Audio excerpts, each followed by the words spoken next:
to have Mikael Mazighi to present the data. Thank you very much for the kind introduction. Dear colleagues, ladies and gentlemen, it's my great privilege to present you the results of the ACTIMIS trial on the behalf of the study group.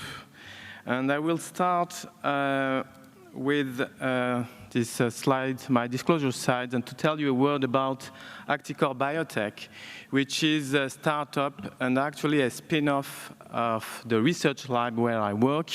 This is an INSERM unit research lab from France, where researchers have been working for more than a decade on platelet glycoproteins, and more specifically on the platelet GP6, which turned out to be a very interesting target. In fact, this GP6 is involved in thrombosis, but not in hemostasis. It means that GP6 is not required to stop bleeding, so if its inhibition, it's not associated with an increased bleeding. On the opposite, if we take another glycoprotein like GP2B3A, GP2B3A is required to stop bleeding. So its deficiency or its inhibition is associated with an increased risk of bleeding.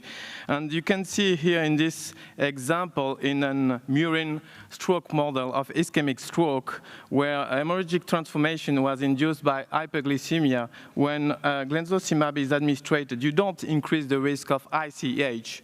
On the other side, when you administrate epfibutide in this same model, the risk of ICH is significantly increased. So Glenzocimab is a first-in-class antithrombotic drug. And this drug is expected to have an antithrombotic activity and not expected to have an activity on hemostasis, so no bleeding risk is expected. There is a dual mode of action and add-on effect on recanalization on platelet thrombus formation at the site of fibrinolysis, and a standalone effect on microcirculation patency. And in fact, GP6 inhibition has an action on thromboinflammatory processes taking place on the microcirculation, occlusion, and subsequent hemorrhagic transformation. So the ACTIMIS trial was designed to evaluate the safety of Glenzocimab within 4.5 hours of acute ischemic stroke, in addition to alteplase plus minus mechanical thrombectomy. So this trial included a phase 1b escalating dose ranging from 125 milligrams to 1,000 milligrams of Glenzocimab, and a phase 2a where patients were randomized to receive either placebo or 1,000 milligrams of Glenzocimab. There was a stratification on treatment, i.e. IV alteplase or IV alteplase and mechanical thrombectomy, and this trial was conducted across 6 European countries.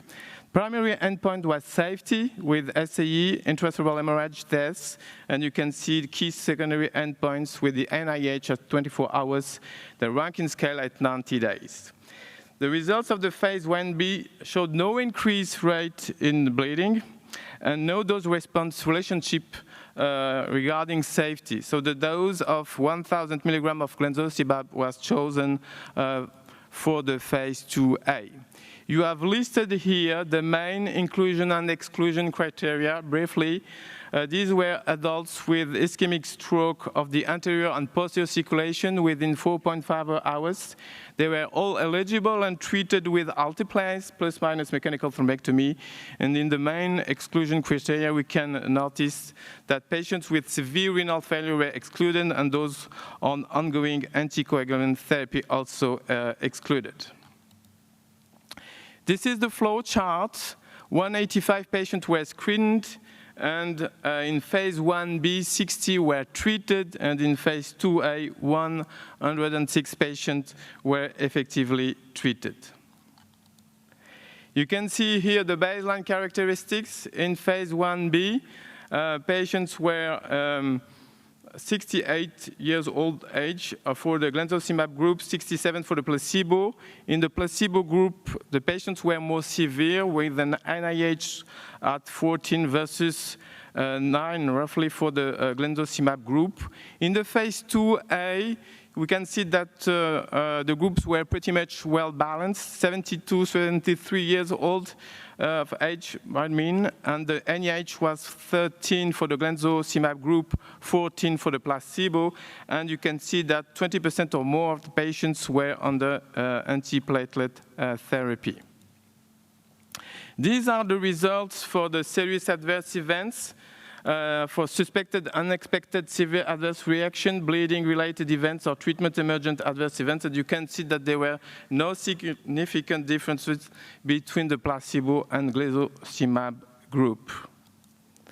Regarding intracranial hemorrhage, there was a quite significant difference. You can see for the symptomatic ICH, the rate was 1% for the Glenzocimab group versus 8% for the placebo group.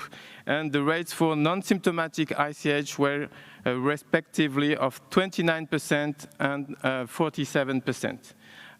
These events were blindly and independently reviewed by a core lab according to the Heidelberg classification. Regarding mortality, mortality rate reached 8% in the Glenzocimab group, 19% in the placebo group. And interestingly, in this Kaplan-Meier curve, you can see that the difference was seen early on, suggesting that there was a relationship with the acute reperfusion therapy. If you make a focus on the patient who died, there were 20 deaths, 12 were stroke-related, and strikingly we can see that the main difference is on ICH-related deaths. There were no deaths in the Glenzocimab group versus 4 patients in the placebo group which died of an ICH-related. Looking at the results of the ranking scale at 3 months, we can see that for the MRS 0 to 2, there was a slightly increase in the placebo group, but the main difference was for mortality. 20% of mortality in the placebo group versus 7.7% in the Glenzocimab group, with a shift of the survival patients going to the MRS3 group. If we make a focus on the more severe patients who are treated by alteplase and mechanical thrombectomy, we can see that the difference for mortality is even larger, with almost 30% of death for the placebo group versus 10%, and again, the survivors seem to be essentially in the MRS3 group. Looking at the recanalization, successful recanalization was more often observed in the Glenzocimab group, with 96% versus 85% for the placebo group. And this difference seems to be driven by the TK3 score, with a 44% TK3 in the Glenzocimab group versus 30% in the placebo group, which seems to be consistent and with the expected effect on the distal vessel and the microcirculation.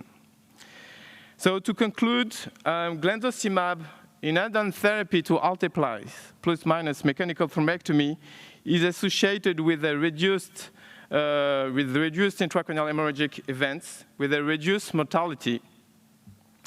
Post-hoc analysis suggests the potential benefit to increase recanalization rates and to have an effect on disability for more severe strokes. And of course, these preliminary results need to be confirmed in larger studies. And we have currently the ACTISAFE study, which is going on, which is including patients treated by IV thrombolysis and mechanical thrombectomy, or plus minus mechanical thrombectomy. And we have another trial, the GREEN study, which is about to start, including patients only eligible for mechanical thrombectomy and selected by perfusion imaging.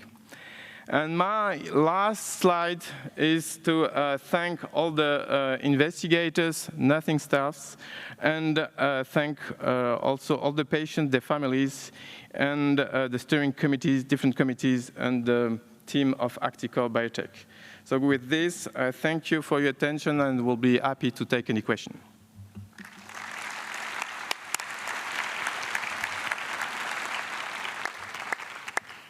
really exciting preliminary data here